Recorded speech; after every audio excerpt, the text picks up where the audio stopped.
সচিব মহোদয় আমাদের প্রতিনিধি ডাকে নিয়েছেন।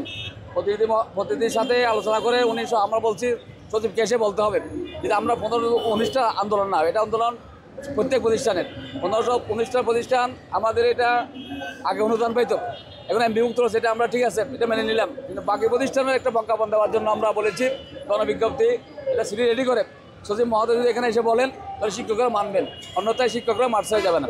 এটা আমাদের বক্তব্য স্পষ্ট।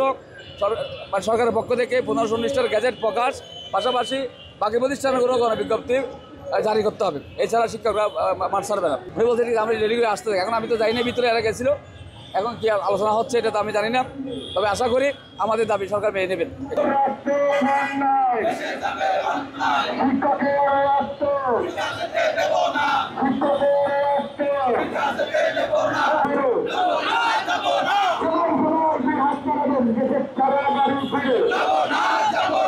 আমরা আশাবাদী আমাদের এই ন্যায্য দাবি, শিক্ষকের ন্যায্য দাবি সরকারের পক্ষ থেকে মেনে নেবেন, এটা আমরা আশা করি।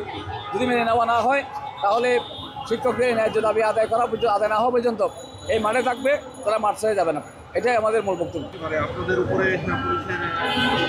আমরা সেটার জন্য আমরা নির্দেশ জ্ঞাপন করছি। আমাদের শিক্ষক আমাদের 42 জন আহত হয়েছিল। আমাদের একটা শান্তিপূর্ণ বোকা মিছিল ছিল, আপনারা জানেন আমাদের কর্মসূচি গত 29 অক্টোবর, আমরা শান্তিপূর্ণ মিছিল করতে গিয়ে সচিবালয়ে যাওয়ার পথে সেখানে আমাদের শিক্ষকরা যেহেতু বেতন নাই, পেটে ভাত নাই, তারা একটু হয়তো উচ্ছৃঙ্খলা হতে পারে, কিন্তু তারা ব্যারিকেড ঠেলছিল। এই অবস্থায় ভিতর থেকে আমরা দেখেন সাউন্ড ক্যানন মারা হয়েছে, জল কামান মারা হয়েছে, এতে আমাদের শিক্ষকরা আহত হয়েছে।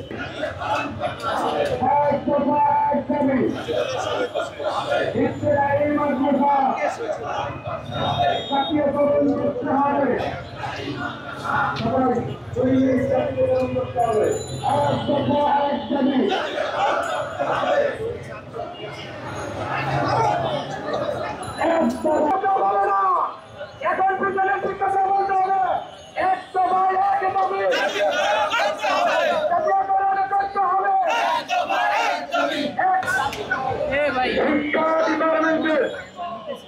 না, কোন অবস্থাতেই কেউ বিচ্ছিন্ন হবেন না।